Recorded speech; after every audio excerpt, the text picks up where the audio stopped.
안녕하세요. 김상렬입니다. 생각보다 많이 안 오셨네요. 제가 여러분이 절실하지 않던 거 아니면 제가 인기가 없던 거. 여러분들이 대부분 그 장소가 보니까 참석하시기에 조금 그렇게 편한 장소는 아닌 듯 보이긴 했습니다. 그런데 보통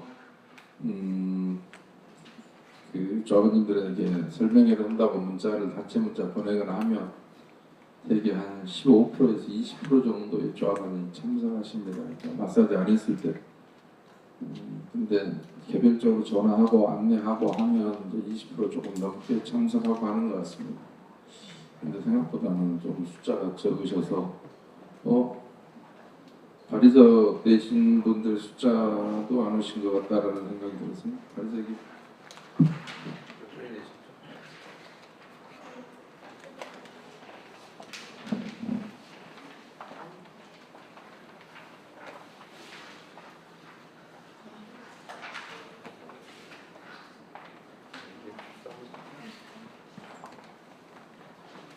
제가 여러분 아직 해임총회 책자는 못 받아보셨을 텐데 발의서는 보셨죠? 여기 오신 분들 그래도 발의서를 내고 오신 분들이 더 많으시죠? 네. 발의서 내용은 좀 한번 읽어보셨나요? 제가 작성했기 때문에 제일 뒷부분은 우리 최동균 조합원님이 첨가를 하신 것 같고 앞부분은 제가 작성을 했습니다. 그래서 내용은 그 내용을 조금 제가 자세하게 설명을 드릴 것이고요. 어떤 부분은 좀 더 간략하게 설명할 수도 있고 어떤 부분은 좀 더 자세하게 설명드릴 수도 있습니다. 그런데 그 외에 여러분들이 실제로 현장에서 느끼시는 궁금한 사항이나 아니면 문제점 아니면 그런 것들에 대해서 여러분의 조합의 운명이 어떻게 될 것이냐 이런 것들에 대해서 궁금한 사항이 있으면 물어보시면 사전에 원고 없이 제가 답변 드릴 수 있을 정도는 됩니다. 왜냐하면 제가 이 일만 한 횟수로 16년째 하고 있는데 아무도 대한민국에서는 정비사업의 비리에 대해서는 그 누구도 말하지 않습니다. 그것을 얘기하는 변호사도 없고 그것을 제대로 수사했던 수사기관도 없고 그 다음에 그런 것을 소재로 삼아서 계몽이라면 좀 우습습니다만은 조합원에게 알리는 사람도 없고 유일하게 제가 그 일을 하고 있어서 정비사업 비리에 대한 언론 보도를 하고 싶어 하거나 하는 모든 기자들이나 언론사들은 그래도 저한테 연락이 옵니다. 그러다 보니 아무도 하지 않는 일을 한다는 것은 되게 조금 그리 유쾌한 일은 아닙니다. 왜냐하면 이게 결국 돈에 관계된 얘기라서 누군가는 그들 표현대로 얘기하면 누군가는 몇 년을 공들여서 이제 먹으려고 다 상을 차려놨는데 김상훈이 와서 하루아침에 그 밥상을 엎는다. 그래서 뭐 각종 음해도 하고 모함도 하고 실제로 공격도 많이 당합니다. 그런데 그래서 포기할까도 많이 생각했습니다. 가장 왜 그러냐면 진짜 관심을 가져야 할 분들은 조합원인데 조합원들이 관심이 별로 없거든요. 그래서 포기할까도 생각했는데 사실은 조합원 때문에 포기를 하지 않는 게 아니라 그들이 해도 너무 했기 때문에 저한테 제가 오기로 돌아가기에는 너무 먼 것 같습니다. 그래서 반드시 이기고 끝을 내려고 제가 포기하지 않고 있습니다. 그런데 결국에는 이기게 될 것 같긴 합니다. 그런데 그 이후에 이제 비리는 저절로는 아니고요. 비리는 결국은 때가 됐고 해결될 수밖에 없다라는 시점에 와 있는데 그렇다면 그 이후에 남겨진 상처, 그 다음에 그거에 대한 치유 방안, 그 다음 다른 대안이 또 뭐가 있을 것이냐라는 거에 대해서는 또 예전에 문제점도 아무도 얘기하지 않았듯이 그 대안에 대해서도 또 누구도 얘기하는 사람은 없습니다. 왜냐하면 그걸 얘기하는 순간 문제점이 무언가를 먼저 전제 조건을 깔고 얘기를 해야 되기 때문에 그걸 하지 않아서 참 답답합니다만 그래서 최근에는 그나마 제가 권위 있는 우리 대학의 교수님들과 또 이제 그 중에 한 분이 되게 관심을 가져주셔서 제가 하는 얘기에 100% 동의를 해주십니다. 그런데 대부분의 전문가라고 하는 교수님들이나 이분들도 일부는 전문가라고 빙자해서 이 비리에 깊숙이 개입돼 있거나 그것을 직접 어느 한 부분을 담당하고 있는 사람도 있고 별의별 사람이 이 세상에 많습니다. 그리고 참고로 말씀드리면 변호사들 중에서도 정비사업을 좀 이해하는 변호사들은 전부 조합 쪽에 가서 조합 쪽 일을 하고 있습니다. 그래서 조합의 문제점을 지적하는 소송을 만약에 누군가가 하려고 하면 상당수 그 부분을 아는 변호사들은 어쩌면 본인의 모습을 지적해야 될 수도 있기 때문에 그거에 대해서 얘기를 하지 않고 도움을 주지 않습니다. 다른 얘기를 달리 말하면 돈이 안 되는 일이라서 하지 않습니다.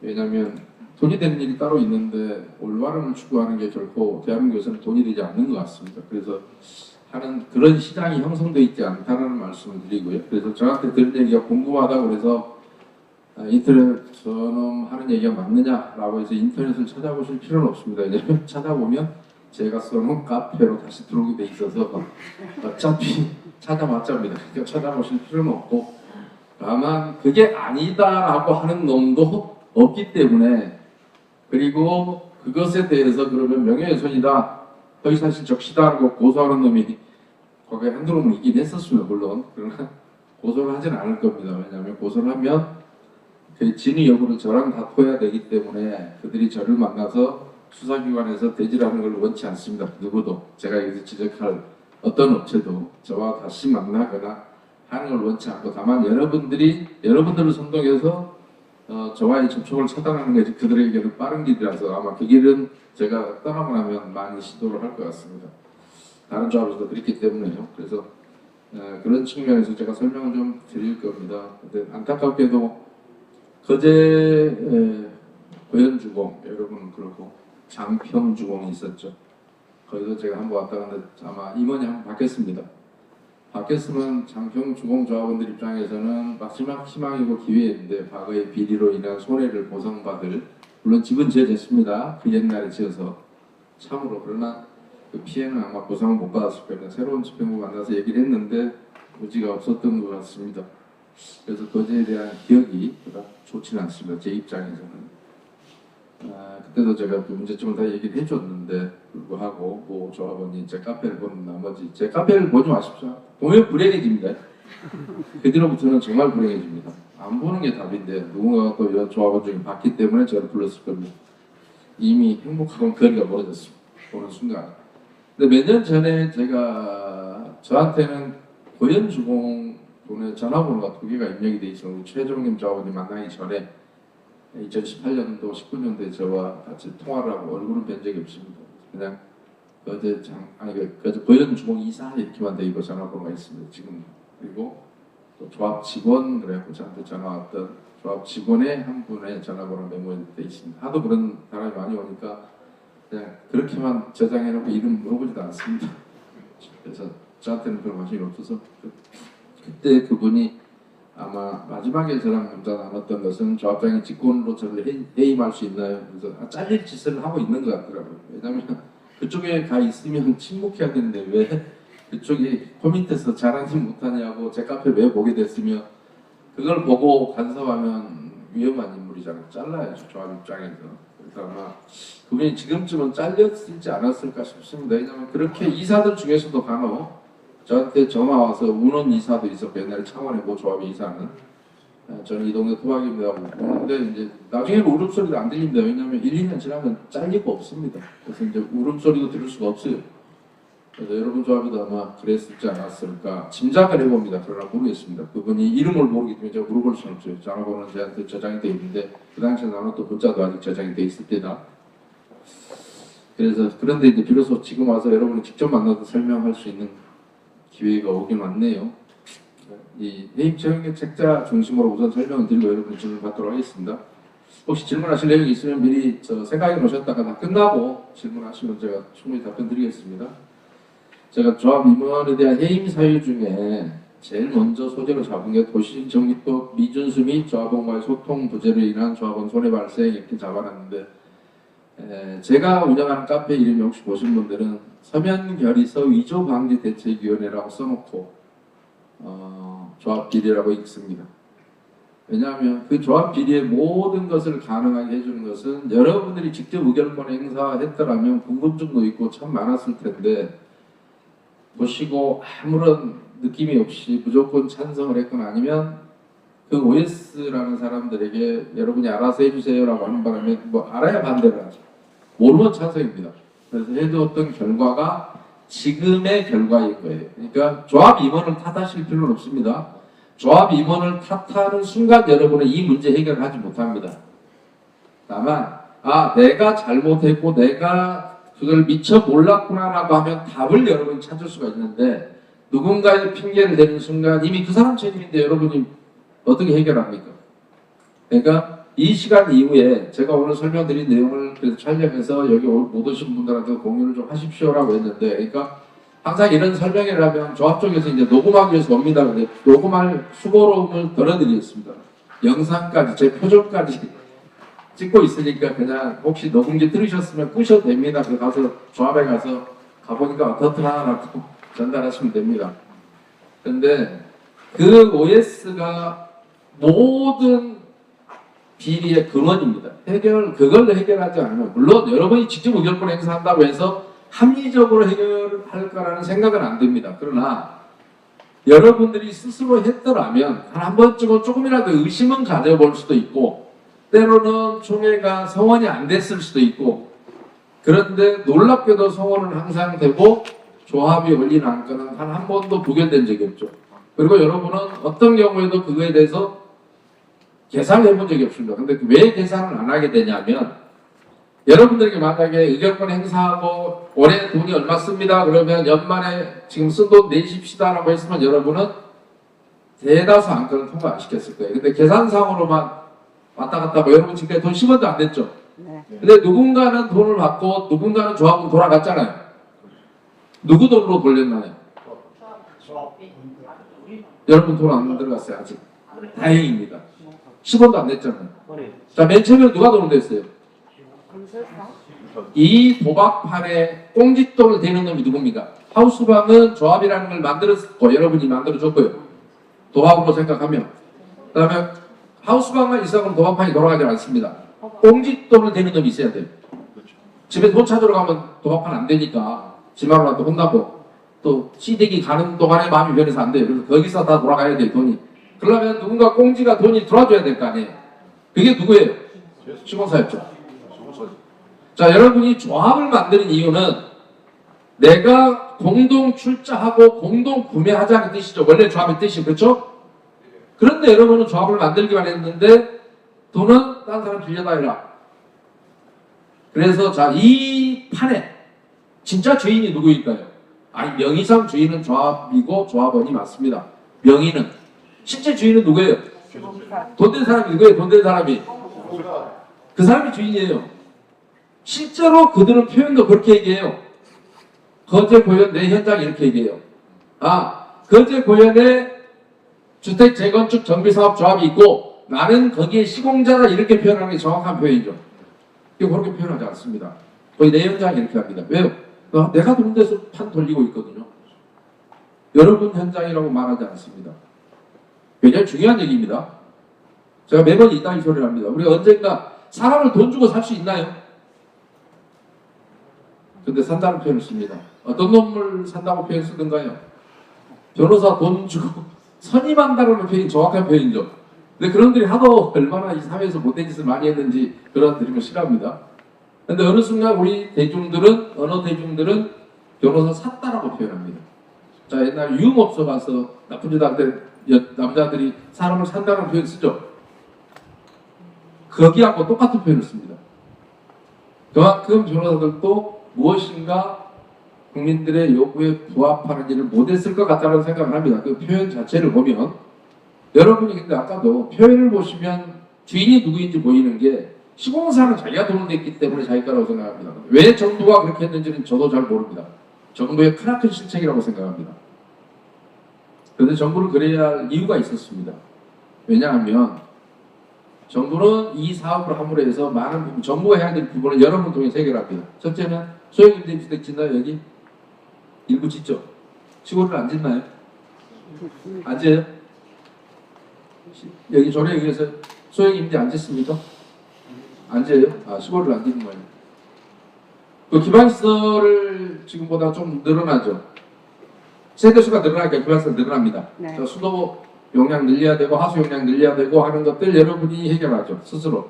조금 세대수 올려줬다는 것 때문에.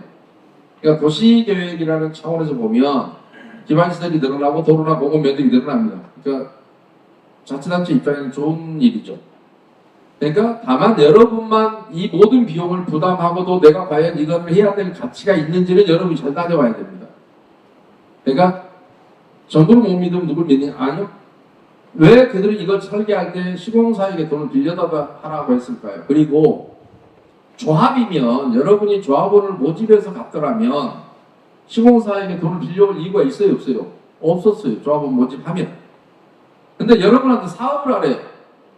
근데 여러분은 재건축을 하면 하늘에서 아파트가 하나 뚝 떨어질 줄 알고 돈을 안 내요. 왜요? 그 돈을 다 돈 빌려주겠다는 사람이 먼저 등장하니까 시공사에 빌려가서 하라는 거 아니에요. 모든 걸 빚내서 하라는 거예요. 그러니까 그 빚을 다 내서 하고도 돈이 남아야 남는 거잖아요. 근데 시골에서 빚내서 집 지어서 돈이 얼마나 남을까요? 근데 문제는 그들이 평당 공사비를 여러분 지금 올렸죠? 자, 평당 공사비를 하는데 적정한 공사비가 얼마일까요? 저도 잘 모릅니다. 다만 여러분이 정비사업 현장이 아닌 다른 데서 지을 때 공사비 얼마 받는지를 보면 얼마인지 알 수 있습니다. 그러니까 다른 조합에서 짓는 형태보다 정비사업 현장에서 짓는 조합원의 공사비가 훨씬 비쌉니다. 평당 몇백만 원씩. 시골은 또 많이 못 받습니다. 왜냐하면 아주 죽어버리면 안 되니까. 조금 이만큼 했을 때 살아날까 싶은데 그제는 뭐 살리기는 어렵습니다만은 마지막에 왜 못 살아는지 제가 설명드리겠는데 그런 서울 같은데 920만 원인데도 경포 사단이 그렇게 좋아도 시공사 참여 안 했습니다. 지금 그들도 한계가 왔어요. 왜냐하면 여러분 잘 생각해 보십시오. 한 조합당 100억만 빌려줘도 대기업들이 주로 참여, 여러분이 하도 브랜드를 좋아해서 다 대기업만 참여했어요. 왜 브랜드를 좋아하는지 모르겠는데 다 하도 갈 건데 그래서 100개 조합만 되면 1조입니다. 1조에 대한 금융비용은 그 시공사 입장에서 보면 달달이 얼마나 심각할까요? 이자를 계속 내야 되잖아요. 그러니까 그런 금융비용이 여러분 공사 원가에 들어가야 됩니까? 안 들어가야 됩니까? 그들은 어디서 땅 파서 장사해요? 그죠? 그러니까 높을 수밖에 없어요. 여러분이 빚을 냈은 결과는 여러분의 공사비에 그대로 다 전가가 돼 있는 거예요. 처음부터. 근데 서울의 아파트값이 천정부지로 오르는 지역은 그렇게 빚을 내고 그렇게 많은 이자를 주고 해도 돈이 남는단 말이에요. 근데 시골에서는 내가 집 짓는데 굳이 빚을 내다가 지을 필요까지. 그리고 더 억울한 거야. 나는 개인적으로는 빚을 안 내도 되는데 조합원 중에는 수준이 다 같지 않기 때문에 어떤 사람은 빚을 내지 않으면 조합원 신분을 유지할 수 없는 사람도 있습니다. 근데 그 사람 때문에 전체를 빚을 내라는 거예요. 전체 코스트가 올라갑니다. 그 결과가 여러분의 공사비에 그대로 반영이 된 건데 시골은 이제 더 이상 갈 수 없을 지경이 여러분 시골이라는 게 대도시에 비해서 중소도시들은 지방도시들은 새로 만약에 여러분이 정비사업 하겠다 하면 시공사 한 명이나 올까요? 때려치기도 합니다. 왜요? 깜짝 놀랐거든요. 그래서 어떻게든지 여러분에게 그들은 돈을 뽑기 위해서 1차 관리처분 때 뻥튀기를 해놓은 거예요. 그래서 기뢰율이 무조건 100은 된다라고 맞춰서 허그를 통해서 관리처분이 끝나면 허그에 가서 허그가 그 바보 같은 국가기관이 운영하는 유일한 국가가 100% 투자했지 않습니까? 보증회사가 대한민국에 딱 하나밖에 없죠. 옛날에 보증회사 2개당 하나 망해서 그나마 이제 하나 국가가 갖고 있는 하나가 있죠. 허그, 90대 보증공사.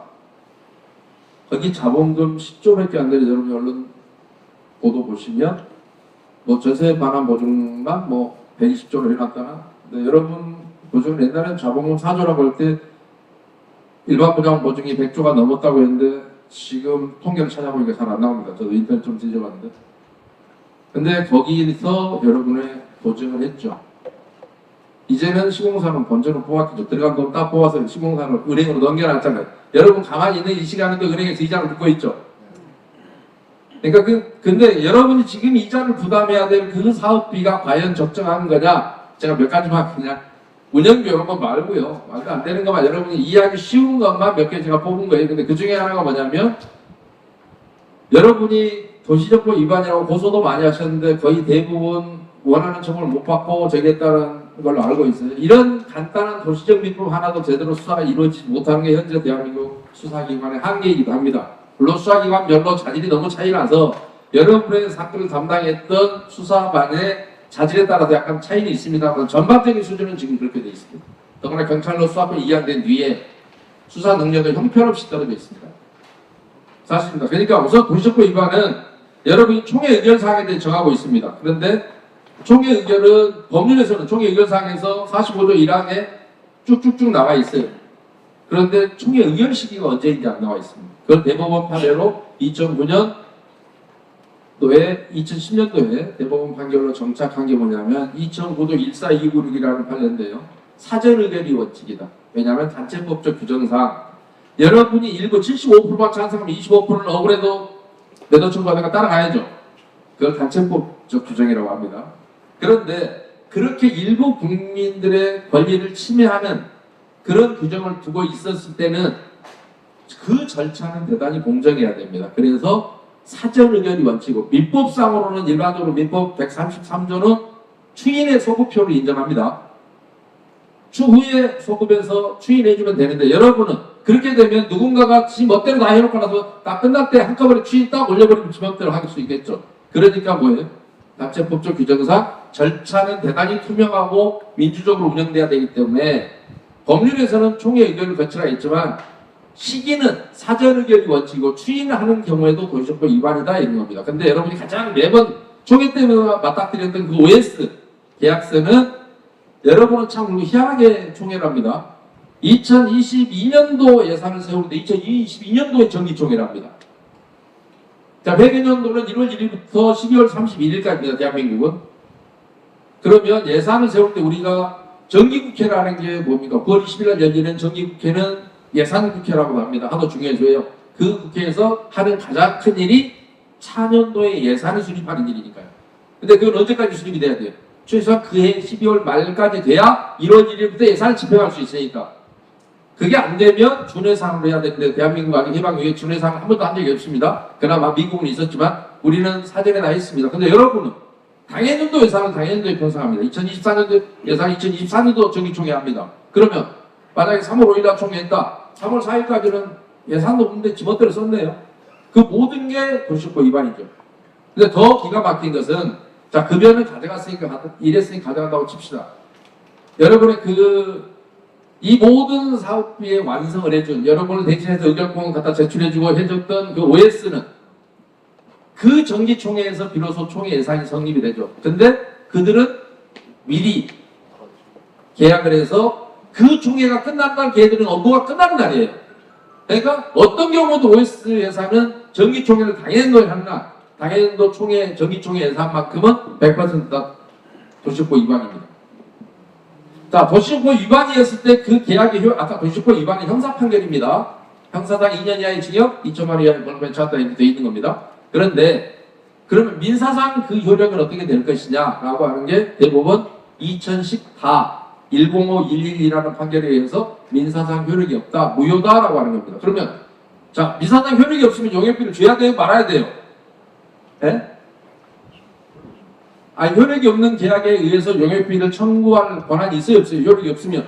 효력이 없으면 맨 처음부터 없는 거예요, 그 행위는. 했더라도. 그런데 여러분 다 나갔잖아요, 돈이. 누구 돈으로요? 이다가 여러분이 낼 돈으로. 아직까지는 안 냈으니까. 꽁지가 돈 돌리는 걸로 썼으니까. 왜요? 계산은 차곡차곡 쌓이고 있고, 지금 이 시간에도 쌓이고 있고, 이자가 붙고 있고, 내지 말아야 할 돈에 이자까지 붙고 있어요, 현재.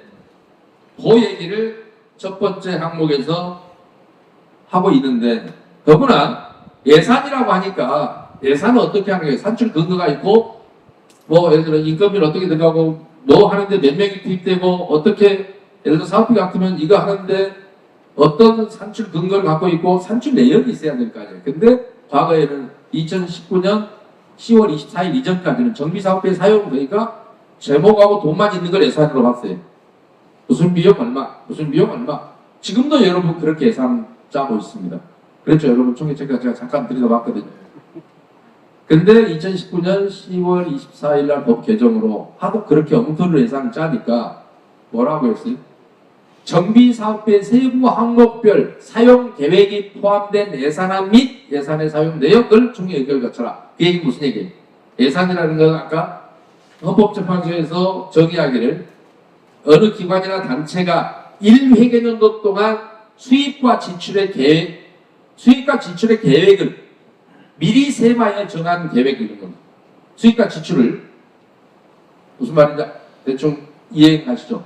내년도에 어떤 항목에 어떻게 수입이 들어올 것이고 어떻게 지출이 나갈 것이냐라는 것을 구체적으로 세부 항목별로 사용 계획, 어떤 거는 1년 만에 끝난 것도 있고 어떤 거는 2년에 걸쳐 집행해야 되고 어떤 거는 3년에 걸쳐 집행해야 될 게 있겠잖아요. 그러니까 전체 속에 총 5억인데 올해 집행할 게 2억이고 사업은 언제 집행될 것이다. 그래서 올해 2억을 의결해달라 이렇게 해야 된단 말입니다. 1년 안에 끝나는 예산도 있지만 대부분은 계속부 예산일 거예요. 여러분들 다. 아직 시작도 안 한 게 인건비는 그 해에 끝나겠죠. 내년까지 그놈이 살아있고 근무를 해야 주는 건데. 그러나 나머지는 다 몇 회계년도에 걸쳐서 줘야 될 것들이라 그렇게 예산을 거치라고 있는데 없어요. 제목하고 돈만 있어요. 그런데 한꺼번에 다 편성하는 경우도 많고요. 그러니까 여러분이 약간 저와는 다른 약간 영적인 능력을 갖고 있는 거예요. 요즘 영적인 능력 유행이니까. 영적인 능력이 있어서 제목하고 돈만 보면 이 항목이면 이 정도 돈이 들어가겠다 해서 보면 빡빡 찍어준 거잖아요. 그러니까 조합이 잘못했어요. 여러분이 잘못했어요. 자, 그거 해결을 못하면 여러분 이 문제 해결 자체를 못합니다. 앞으로도. 거기 이렇게 찍어주는 사람이 있는데 못 해먹으면 그것도 문제가 있는 사람이야.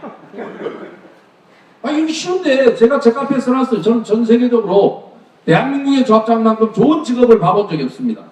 왜냐하면 돈 100억이 필요하면 100억짜리 계약서 한 장이면 되거든요. 찍어주니까. 근데 조금 쪽팔리고 눈치 보이는데 50억짜리 2장만 만들면 되지. 그게 지금까지 여러분들이 해왔던 일들이란 말입니다. 그래서 그런 것도 그러니까 세부항 법이 바뀌어도 법을 적용하지 않습니다. 그러면 한 거나 마나 똑같죠. 그러니까 여러분은 지금까지 형식은 예산을 수립했네, 총회했네 했지만 아까 얘기했지만 특히 OS 예산은 당해년도권을 당해년도에 세우더라. 올해 정기국회는 내년 예산을 수립하고 작년도권을 결산하는 국회는 정기국회를 합니다. 올해 정기총회는 내년도 예산을 수립하고 작년도에 썼던 걸 결산 보고를 하는 총회가 정기총회입니다. 그리고 계속비나 준예산이라는 제도는 도시정품 어디에도 없습니다. 근데 서울시가 싸가지 없이 준예산이라는 말을 회계규정에 집어넣어놨습니다. 미친놈입니다. 그래서 서울시에다도 제가 계속 이걸 떠들어대니까 서울시는 정보몽땅이라는 홈페이지에 프로그램만 수정해놨습니다. 어떻게? 올해 정기총회 내년도 예산을 집어넣도록. 회계규정은 준예산이 인정하고 있고 프로그램으로만 살그머니 올해 정기총회는 내년도 예산 입력하게 돼 있고 작년도 그 결산하게 프로그램만 살짝 수정을 해놨어요. 회계규정은 안 바꾸고. 참 한심한 놈들입니다. 제가 답답하고 좀 바보 같은 놈들 있으면 지방자치단체 공무원을 한 3대에 걸쳐서만 해먹게 좀 골품제도로 다시 부활시켰으면 좋겠다.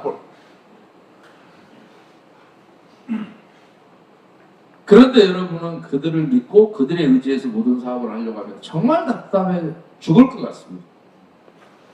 법률을 알지도 못하는데 법률 해석도 합니다. 법률 해석하는 그들의 업무가 아니거든요.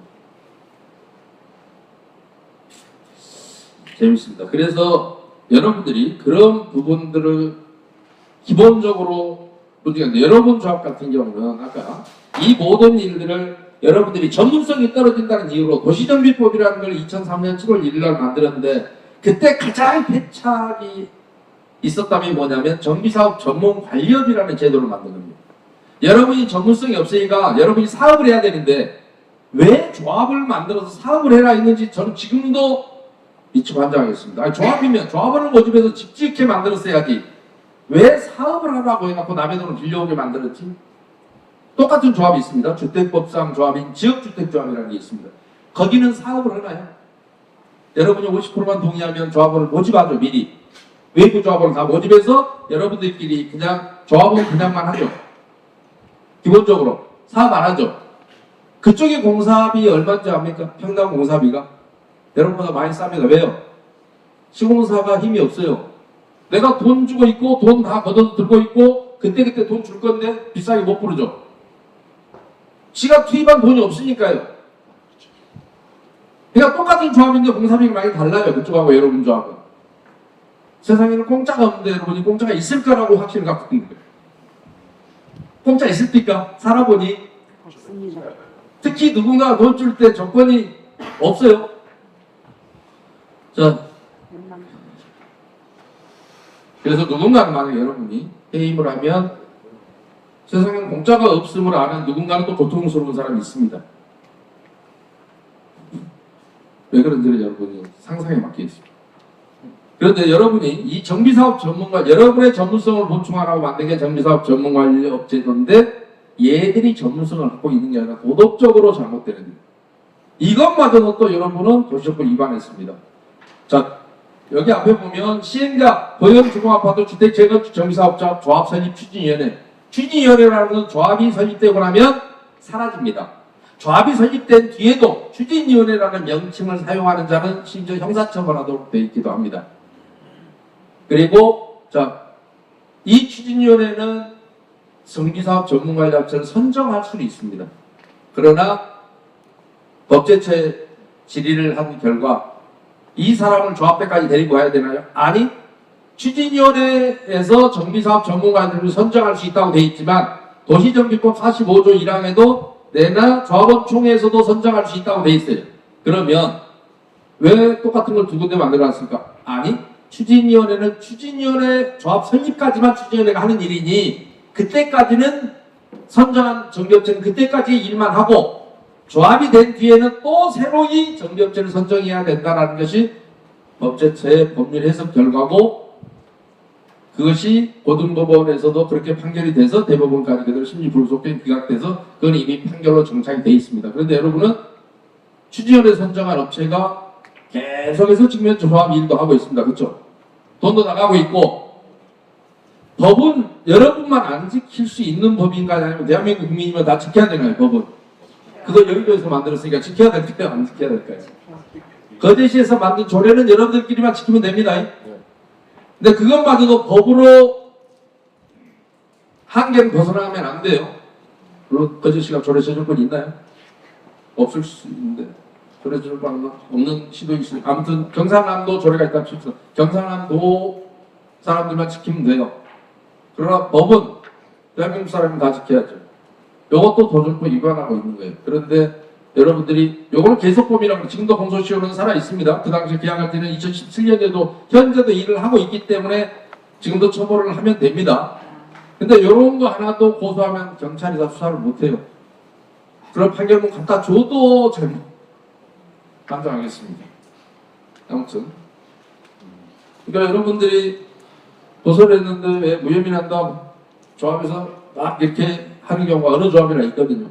여러분 조합도 뭐 그런 일이 있었을 것 같긴 한데 고소를 수차례했다면 항상 맛보는 그런 씁쓸한 것들이 있습니다. 그런데 우선은 고소를 여러분이 제대로 못해서 그런 거고요.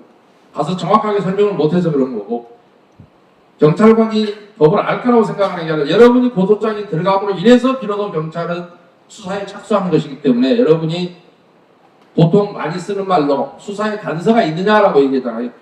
수사의 단서 중에 가장 대표적인 고소고발장이 수사의 단서입니다. 수사의 단서는 세 가지예요. 저 고소고발 무조건 입건된다고 그래요. 사건번호 부여하는 걸 입건이에요. 그 다음에 변사, 자연사가 아닌 모든 사망은 변사입니다. 이게 수사 단서예요.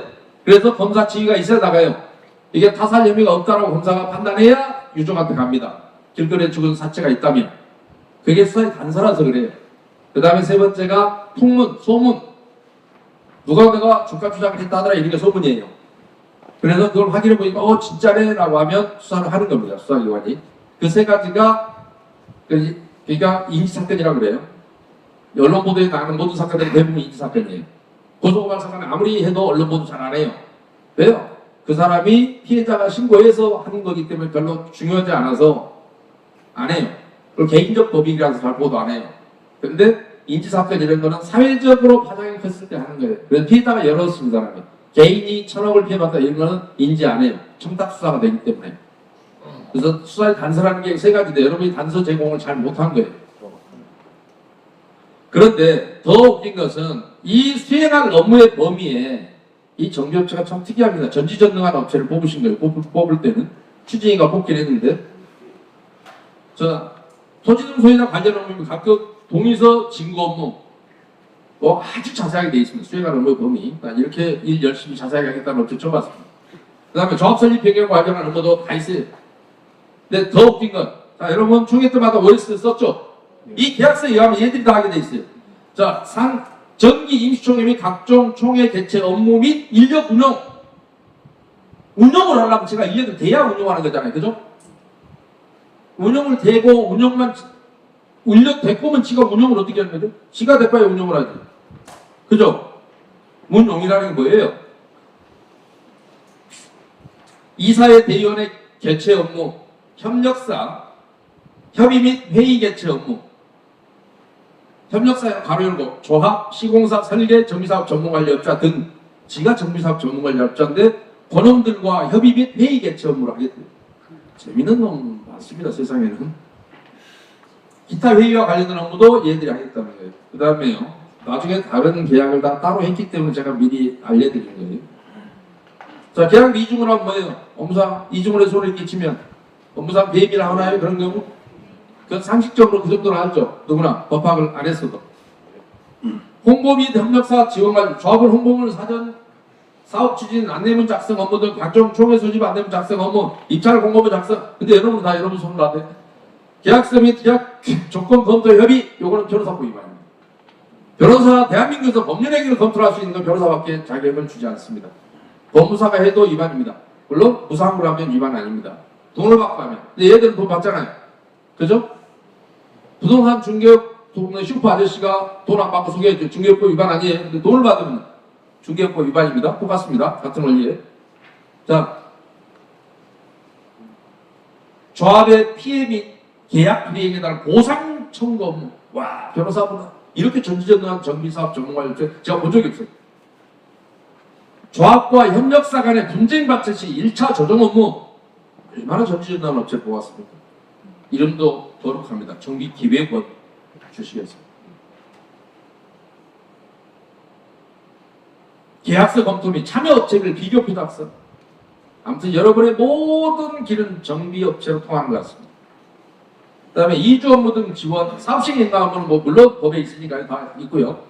이 기타 사업시행 인가와 관련한 행정 업무 등 이주 업무, 이주 및 철거 계획 수립 업무 지원, 미동이자 수용 업무 지원, 조합원 및 세입자 이주를 위한 홍보물 제작 및 설명회 개최 지원, 과다 채무자 및 이주 거주자 대책 수립 지원, 기타 이주 및 철거와 관련된 행정 업무 지원. 그러면 이주관리업체 뽑을 필요 있어요 없어요? 얘가 다 하잖아요.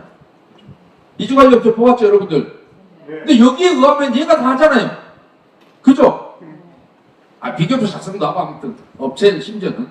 그 다음에 국공유지 매수 관련 업무, 국공유지 지적 정리 지원, 국공유지 매수조사 작성 지원, 매수 신청 및 계약 관련 행정 업무 지원.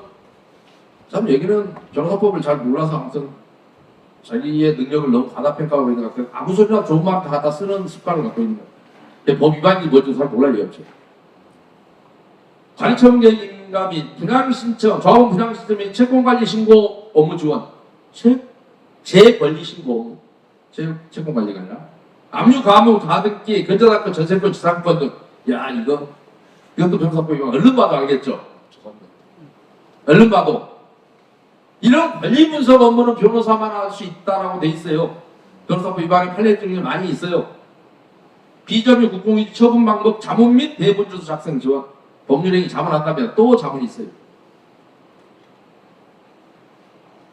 차입금에 대한 금융비용 산출 업무.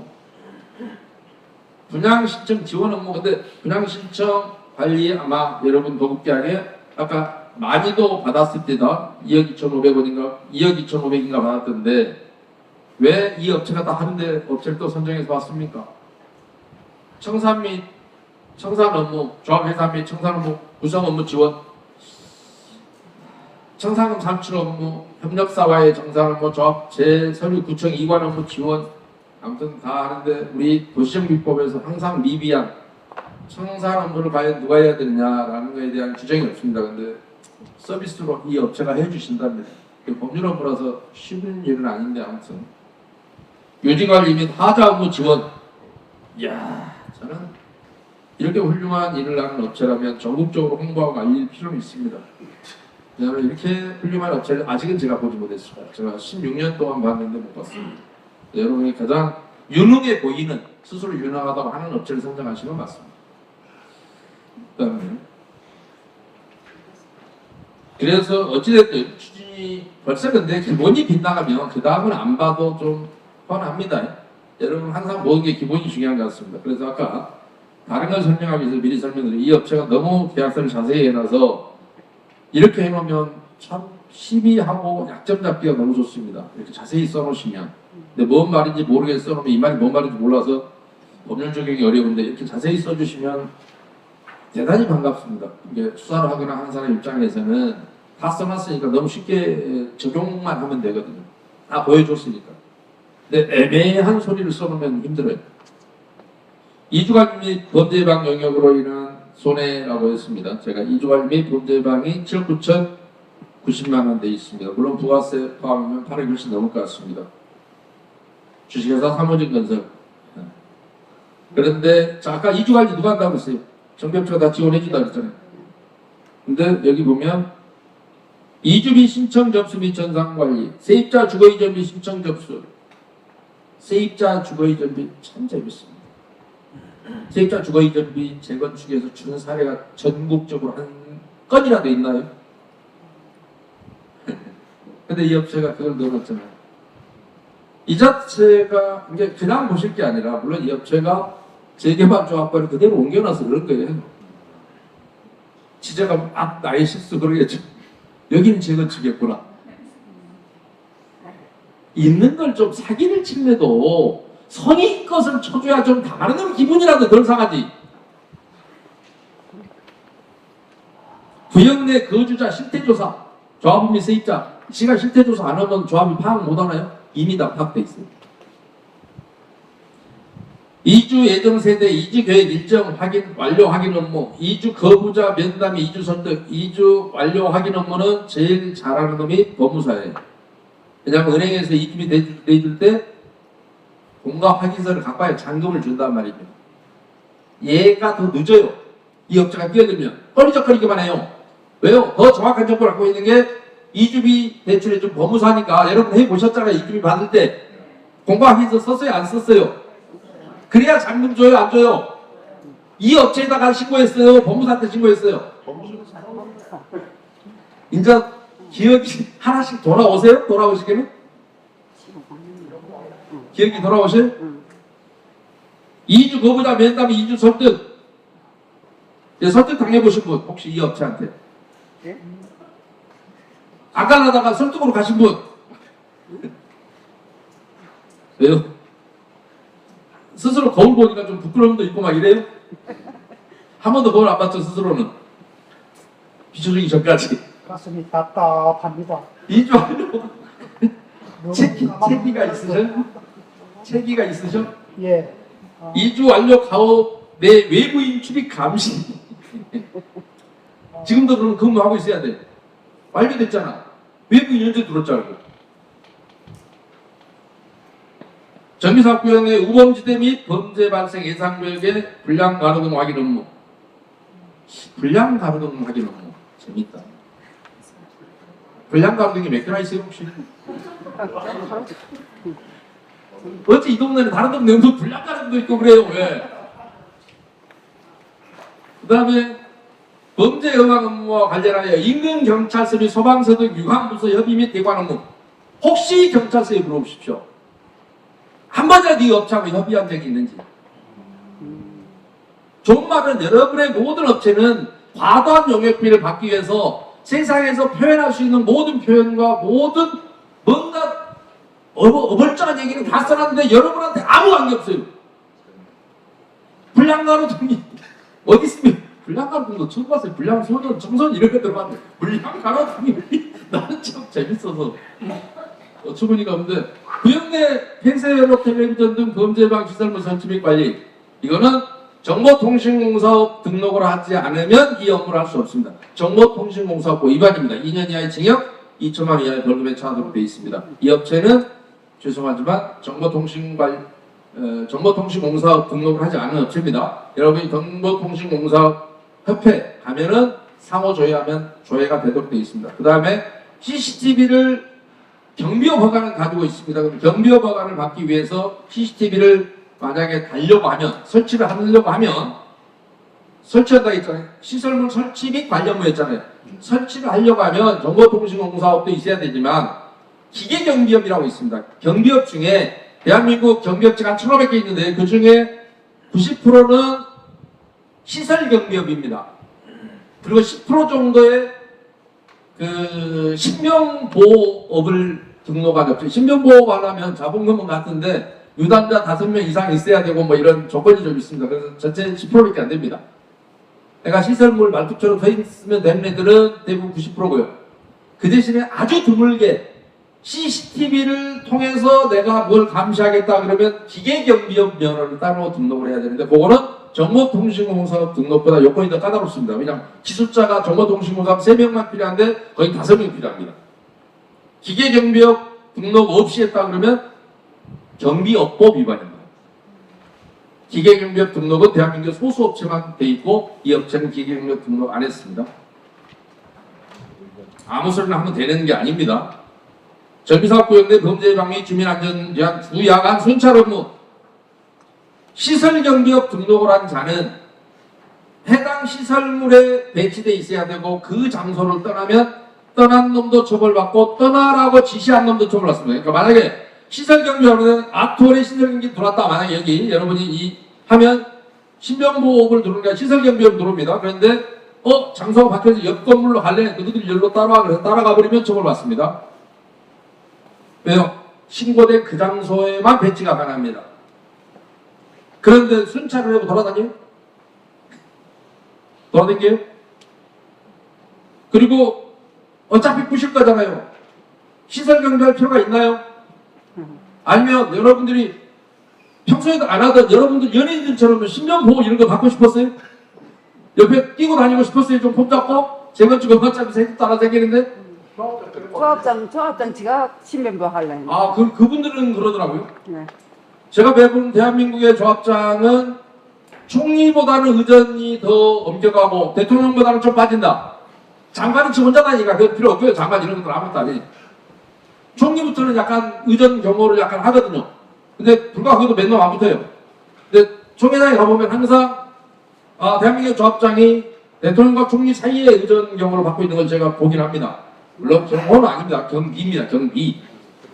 경호는 대통령 경호법에만 경호라는 용어로 쓰게 되어 있습니다. 여러분이 알고 있는 경호업체는 경호업체 아닙니다. 경비업체입니다. 그 아파트 경비원 하는 그런 경비입니다. 일반 경비원이라고 해서 8시간인가 그 교육을 받으면 일반 경비원 등록을 할 수 있습니다. 여러분. 범죄예방 업무 실행과 관련하여 홍보 안내문 작성 및 관련 부대 업무 혹시 범죄예방 홍보물 보신 적 있습니까? 근데 이렇게 많은 일을 하겠다고 했는데 진짜 한 일이 뭐가 있을까요? 혹시라도 궁금하시면 거제경찰서의 이 업체에서 경비원 신고를, 배치 신고를 언제부터 언제까지 몇 명 했는지를 한 번쯤은 확인해 보실 필요는 있습니다. 왜요? 그것이 용역비 산정의 기초가 돼야 되니까요. 그쵸? 아니 몇 놈이 며칠간 배치될지도 모르는데 여러분 내가 매번 신기한 게 그거예요. 자, 요렇게 써놓으면 7억 9,090만 원 정도는 들어가겠다. 이렇게 딱 계산이 나옵니까? 이거 보고 있으면? 저는 도대체 계산이 안 나오는데 여러분은 약간 영적인 능력이 있어서 나와요? 궁금하지 않았어요? 안 궁금했어요? 저를 만나기 전까지는? 저 새끼 공부한다는데 왜 와서 시끄럽게 떠들고 사람을 기흔들고 지랄이야 뭐 이러고. 그래서 제가 옛날에 광명 2구역을 본 적이 있는데 거기 경비업이 여러분보다 물론 18억 많습니다. 재개발이었고 조합원이 약 2,500명 되기 때문에 재개발은 한 가구당 조합원당 한 3세대만 이렇게 삽니다. 단독주택 같으면 지하 하나 자기 2층 뭐 이렇게 갖고 되게 2층에 지하 1층 이렇게 돼 있잖아요. 그럼 아마 조합원이 2,500명이 실제 거주인 거랑 마음에 될 거예요. 그래서 18억 받아갔는데 10개월 동안에 18억입니다. 그리고 한 달 연장하는데 또 1억 8천인가 받았어요. 그런데 보니까 경찰서에 조회를 해봤더니 64년생 여자 한 명과 66년생 여자 한 명, 두 명이 배치 신고돼 있더군요. 10개월간. 그들은 대한민국의 그 회사의 그 일반 경비원,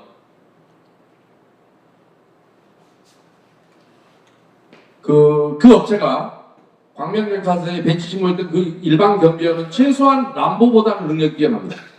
그 아줌마 두 명이서. 그렇게 10,000명 정도 되는 인원 지킬 수가 없어요. 그래서 두 명이 뛰어다니면 지켰더라고요. 제가 이 업체한테 매번 얘기합니다. 야, 이렇게 많은 돈을 받으려면 너희들끼리라도 좀 쇼를 해야 되는 거 아니야? 호루라기 불고 한 놈은 뛰고 한 놈은 잡아라! 그래서 조만도 다니고 좀 이렇게 해서 분위기 조성을 하고 돈을 가져가라. 쇼도 좀 필요할 거 아니야? 몇십억씩 가져가는데.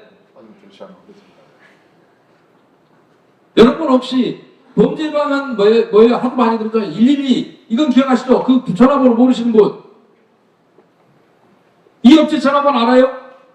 범죄 예방을 여러분이 했는데 만약에 무슨 일이 있으면 그 당시에 이 업체한테 도움 요청했어야 될 거 아니에요? 우리 지역을 범죄 전화번호 알아요? 8억 넘게 돈이 나갔는데 왜 그거 몰라요? 혹시 야간에 학생이 늦게 들어오다가 우리가 이사를 좀 늦게 가는데 뭐 에스코트 받아본 적 있어요? 물론 신변보호 등록 안 해서 하긴 어렵죠. 안 했을 거예요 아마.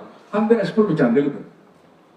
자, 그것까지 확인 안 해봐서 경찰청 확인 안 해줘요. 통계만 확인해주고 어느 업체 신변보호 했어야 안 해줘요. 이놈들 왜 안 하는지 모르겠어요. 한장 제가 몇 번 시스템한테 안 해줘요. 전체 통계만 알려줘요.